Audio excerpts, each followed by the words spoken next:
ये क्या एजेंडा क्या आज क्यों बुलाया मीडिया को आपने? भाई सबसे पहले सभी भाइयों को राम राम।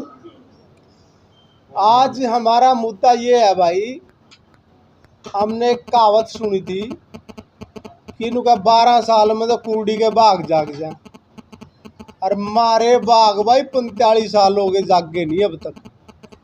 45 साल पहले हमारा यहाँ देवेंद्र शर्मा बना था, उसके बाद किसी पार्टी ने, या कांग्रेस है या बीजेपी है, किसी पार्टी ने हमारे को टिकट नहीं दी। क्यों नहीं दी, इसका कारण हम भी पता करेंगे और इन पार्टियों ने भी पता करना चाहिए। वैसे कहने को तो ये आता है कि थानेश्वर और कुरुक्षेत्र ब्राह्मणों का शहर है, लेकिन ब्राह्मणों की अनदेखी की जा रही है। यहाँ से कोई ना कांग्रेस ने टिकट दी ना बीजेपी ने टिकट दी। और भाई हम तो इन दो पार्टियों से मांग करते हैं, दो पार्टियों से मांग करते हैं। मुख्य धारा में दो पार्टियां यहाँ हरियाणा में, एक कांग्रेस और एक बीजेपी। मुख्य धारा में दो पार्टियां।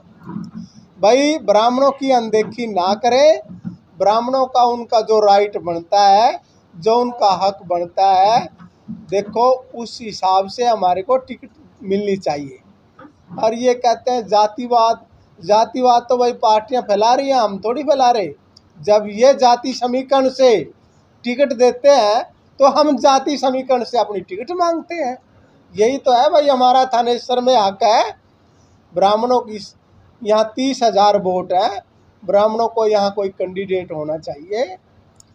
भाई यहाँ से हमारे कांग्रेस के भी टिकट मांग रहे हैं। भाई क्या नाम है उनका, लक्ष्मीकांत जी। भाई यहाँ से डीडी शर्मा जी हैं जो काफ़ी मेहनत कर रहे हैं और पार्टी के साथ जुड़े हुए हैं बीजेपी से। और बीजेपी से भाई उसके लिए बीजेपी के लिए काम भी किया। अब पीछे जब इलेक्शन था लोकसभा का, लोकसभा के इलेक्शन में उन्होंने पूरा जोर से काम किया पार्टी के लिए। वैसे भी पार्टी के मतलब हर टाइम आगे खड़े मिलते हैं, कोई भी कार्यक्रम हो, कोई भी प्रोग्राम हो। तो डीडी शर्मा को भी यहाँ से टिकट की प्रबल दावेदारी है। यदि पार्टी डीडी शर्मा को यहाँ से टिकट देती है तो भाई ये ब्राह्मण समाज से हम प्रार्थना करेंगे सभी से कि भाई ये बीजेपी की झोली में सीट डाल देंगे, उसको जिता के भेजेंगे यहाँ से।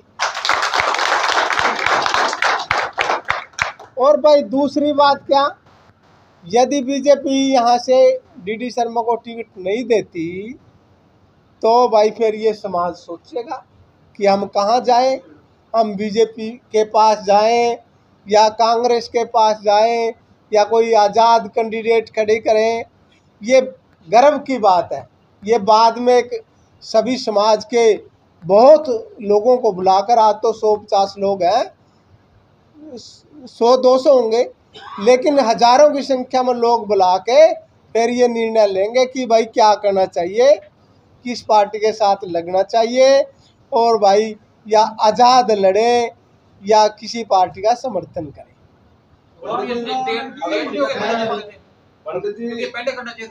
ये 2-3 बार कर चुके हैं हम मांग भाई।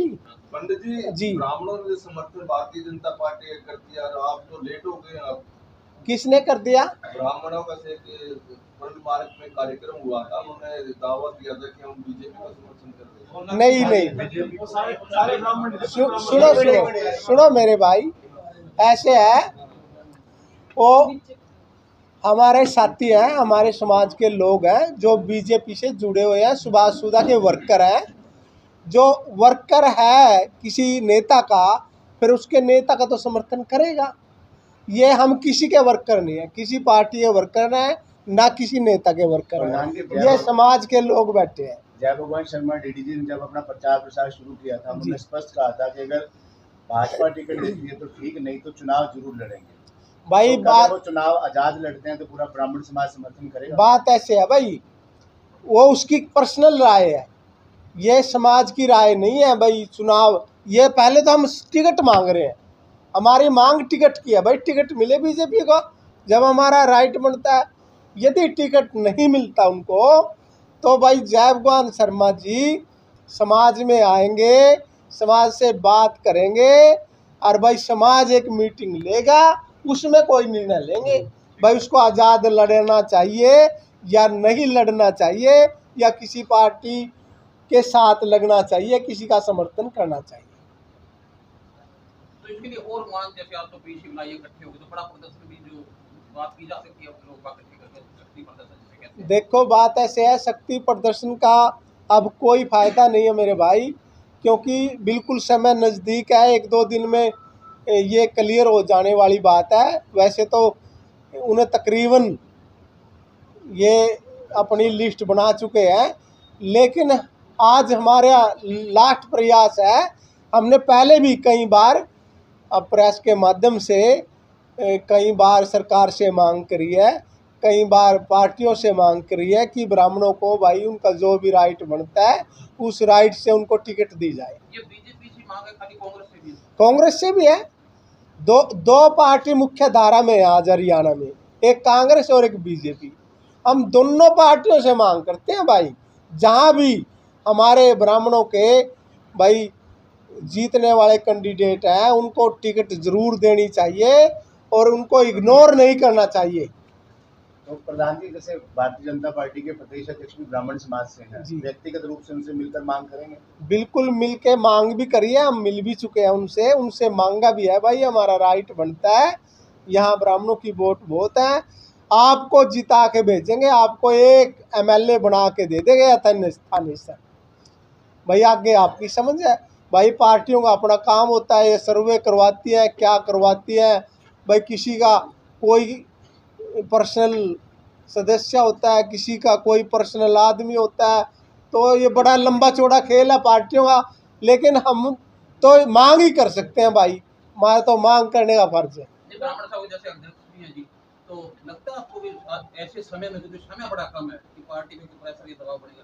समय है ही नहीं, टिकट तो देखो बात ऐसे है भाई, हम यदि किसी से मांगेंगे नहीं, किसी से बात नहीं करेंगे, हमने पहले भी मांगते आए और अब भी मांग रहे, और हमने तो जब मौजूदा मुख्यमंत्री था खट्टर साहब से मांगी भाई इस DD को टिकट दे दो, बहुत दिन से मेहनत कर रहा, आपने वीडियो भी देखी होगी, हमने तो बहुत पहले से मांग रखी है। तो यदि पार्टी इग्नोर करती है तो भाई फिर हम भी सोचेंगे भाई हम किस पार्टी के साथ जाएं और किसका समर्थन करें या आज़ाद खड़ा करें। ये गर्व की बात है, ये फिर एक दोबारा फैसला लेना पड़ेगा। हरियाणा की बात करेंगे आप? हरियाणा में देखो पहला तो है थानेसर में हम बैठे हैं प्रदेश के पूरे ब्राह्मण जी जी, और फिर पूरे प्रदेश की बात करते हैं कि प्रदेश में जो हमारा राइट बनता है भाई, जितनी हमारी जनसंख्या, जितनी हमारी वोट है, उस आधार पे हमारे को टिकट मिलना चाहिए।